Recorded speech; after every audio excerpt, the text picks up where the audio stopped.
Hello बच्चों, क्या हाल चाल, सब ठीक ठाक। तो आज हम लोग होम साइंस का VVI क्वेश्चन सब लेकर आए हैं और उसका आंसर जो 2026 के एग्जाम की दृष्टि से बहुत ज़्यादा VVI है, ठीक है।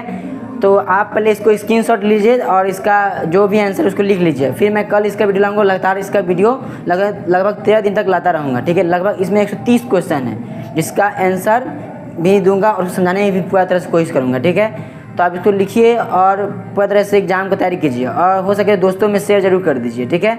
और लाइक करें ताकि मुझे मोटिवेशन मिलते रहे, ठीक है। पहले स्क्रीनशॉट ले लीजिए इसको। तो आशा है कि आप लोग स्क्रीनशॉट ले लिए होंगे, ठीक है। तो हम लोग पढ़ाई शुरू करते हैं। होम साइंस का फर्स्ट क्वेश्चन, ठीक है। देखिए पहला क्वेश्चन क्या है यहाँ पर, आहार नियोजन को परिभाषित करें। आहार नियोजन क्या होता है? आहार मतलब क्या? खाना। क्या होता है? खाना। नियोजन मतलब है क्या? उसको कोई नियम को बनाना, नीति को बनाना। हाँ, हम इस दिन वह खाएंगे, हम उस दिन वह खाएंगे, ठीक है। तो देखो, आहार नियोजन का मतलब है परिवार के सभी सदस्यों के लिए संतुलित भोजन। संतुलित मतलब अच्छा भोजन जो जिसमें सभी पोषक तत्व पाए जाते हैं, जैसे में प्रोटीन, कार्बोहाइड्रेट, वसा, खनिज लवण, जल, ये सब मिलता हो, ठीक है। उसे बोलते हैं संतुलित आहार। तो जो यहाँ आहार योजन का मतलब क्या होता है, परिवार के जितना सदस्य होगा उस सब के लिए अच्छा भोजन का प्रबंधन करना, ठीक है। अच्छा भोजन का प्रबंधन करना।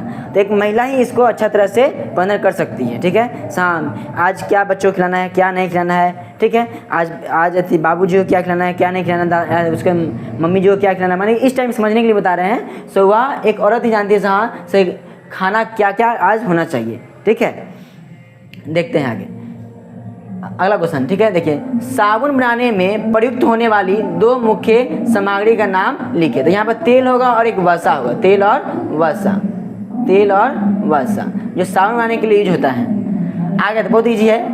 आगे देखो, बच्चों को वैकल्पिक देख रेख को परिभाषित करें। देखिए माने बच्चों को क्या, क्वेश्चन सब पहले समझिए। बच्चों को वैकल्पिक देख रेख को परिभाषित करें, यानी समझ लीजिए जैसे कि मान लीजिए कोई मम्मी मान लो शिक्षक है, अब मान लो उसको बहुत सारा काम है। जब कोई किसी की मम्मी इंजीनियर है, ठीक है, उसके और उनके पास बच्चा है, ठीक है, और उनको काम छुट्टी नहीं मिलता है, तो घर पे कोई दाई रखती है ना घर बच्चे को देख रेख करने के लिए, ठीक है, या हॉस्टल भेज देती है। देखो, तो जब बच्चा अपने माता पिता से अलग रहता है, ठीक है, उनके जीवन में किसी कारण से शामिल नहीं हो पाते हैं, ठीक है, मम्मी पापा करने का अवसर नहीं मिल पाता है, ठीक है। अब देखिए नहीं हो पाते हैं तो उसे हम वैकल्पिक देखरेख कहते हैं। क्या कहते हैं? वैकल्पिक देखरेख। आगे देखते हैं, जीवन रक्षक घोल क्या है, इसे कब प्रयोग करते हैं। देखिए, तो ORS का घोल उल्टी, दस्त तथा निर्जलीकरण में बच्चों तथा वयस्कों में समान रूप से उपयोगी है। देखिए, ये ORS का घोल होता है जो आपके नज़दीकी जो आशा महिला होती है ना, आंगनबाड़ी की महिला, वहाँ से आपको मिल सकता है ORS, ठीक है, या कहीं से मेडिसिन की दुकान से भी आप उसको ले सकते हैं, ठीक है। तो ये ORS का घोल है ना, क्या एक इतना सा एक छोटा सा पैकेट होता है, ठीक है, ग्लूकोज की तरह होता है, ठीक है। तो ORS का घोल जो है, या उल्टी किसी को होता हो, या किसी को दस्त होता हो, या निर्जलीकरण हो, तो अब वह बच्चे को या कोई बूढ़े आदमी को या कोई सियान आदमी कोई भी हो, तो उसको ठीक करने के लिए यह ORS घोल बहुत ज़्यादा अच्छा होता है, ठीक है। और एक ही प्रकार का होता है, ऐसा ना सा वयस्क को अलग होगा और बच्चा का अलग होगा, ऐसा बात नहीं, दोनों को सेम होता है, ठीक है। यह आपको फ्री में ही मिलता है। आपका जो प्राथमिक उपचार केंद्र हो, जैसे कि अपना हम लोग प्राथमिक उपचार केंद्र काटी है, तो वहाँ मिलता है ऐसा, ठीक है। आगे देखते हैं, इसे हम लोग जीवन रक्षक घोल कहते हैं। जब इसको खोलेंगे तो वो जीवन रक्षक घोल। आगे आते हैं, मील का पत्थर क्या है। देखो, मील पत्थर एक क्रमांकित मार्कर होता है, नंबर बाय नंबर वाला मार्कर होता है, जिसे सड़क, रेलवे लाइन, नहर या सीमा जैसे मार्ग पर रखा जाता है। यह कितना दूर है, कितना दूर नहीं है, मील का पत्थर इसी कहते हैं, ठीक है ना। कभी सुना यह मील का पत्थर साबित हुआ, जैसे कि मान लीजिए हमको कहीं जाना है, हमको देखना है वो कहाँ है, और सही में दिखाई देता हाँ यहाँ से वह जगह 2 किलोमीटर तक, हाँ अब 2 किलोमीटर है, तो मील का पत्थर साबित हुआ। आगे आते हैं, क्वेश्चन 6 नंबर है, पारिवारिक जीवन चक्र की विभिन्न अवस्थाओं को लिखें। देखिए, पारिवारिक जीवन चक्र की 5 अवस्थाएं हैं, माने कोई भी आदमी का जीवन होता है, जीवन कितने अवस्थाएं में बीतती है, तो 5।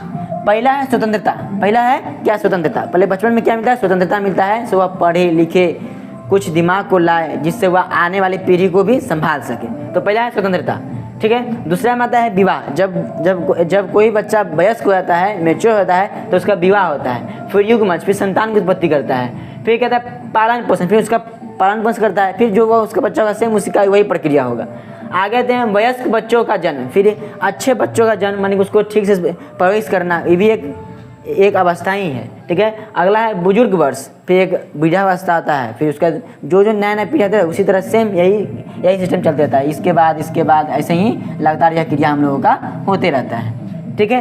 आगे आते हैं विज्ञापन के क्या लाभ हैं। पहले समझिए विज्ञापन क्या करता है।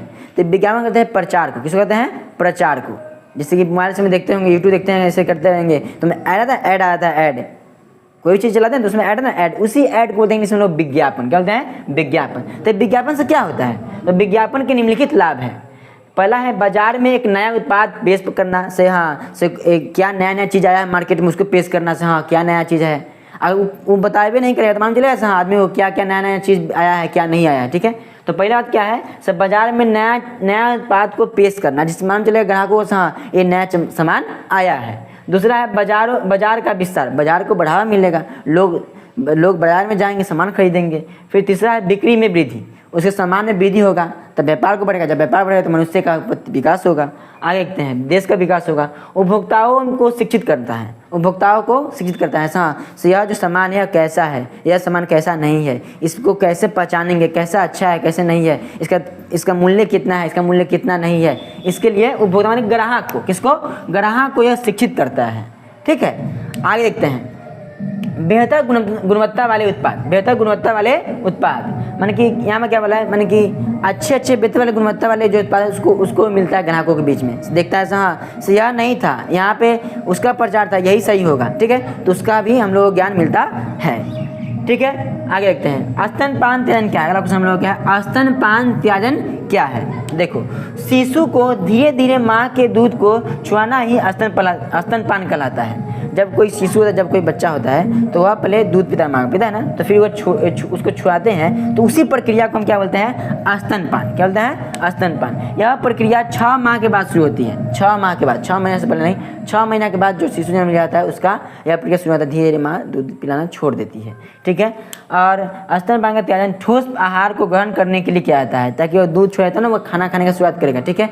कुछ अन्न को ग्रहण करेगा तब ना उसका विकास करेगा बॉडी को, मेरा दूध से काम नहीं चलेगा। देखो पारिवारिक आय क्या है? देखिए प्रति व्यक्ति आय। आप कहना चाहिए प्रति व्यक्ति आय क्या होता है? तो प्रति व्यक्ति आय किसे कहते हैं? जैसे कि हम जैसे हम कमा कर लाए, आज मेरा रोज है 500 रुपया, यानी 30 दिन में कमाए 15,000 रुपया कमाए ना, तो हम 15,000 रुपया कमा के लाए और उस घरेलू कार्य से में खर्च किया। अब मान लो हम कोई भी काम करके इसमें हम मान लो 10,000 रुपया खर्च कर दिए, 10,000 रुपया इसमें क्या कर दिए? खर्च कर दिए। जो 5,000 जो बचा ना, 5,000 रुपया, ठीक है, ये जो हम कमाए 15,000 रुपया उसको बोलते हैं प्रति व्यक्ति आय। क्या बोलते हैं? प्रति व्यक्ति आय। और खर्च करने का जो 5,000 रुपया बचा उसको हम बोलते हैं क्या? तो पारिवारिक आय। खर्च करने का जो बचा वो क्या बचा? पारिवारिक आय। जाहिर सी बात है, यही आंसर हुआ, ठीक है। तो आशा है कि आप लोग समझ में आ गया होगा 9 क्वेश्चन। कोई करूँगा से मैं फिर से कल इसके आगे क्वेश्चन और आंसर इसका लाता रहूँ, ठीक है। तो दोस्तों में शेयर करें और लाइक करें और कमेंट में कैसा है वीडियो आप जरूर बताएं, ताकि मुझे मोटिवेशन मिलते रहे और मैं ऐसा ही वीडियो और हमेशा लाता रहूँगा, ठीक है।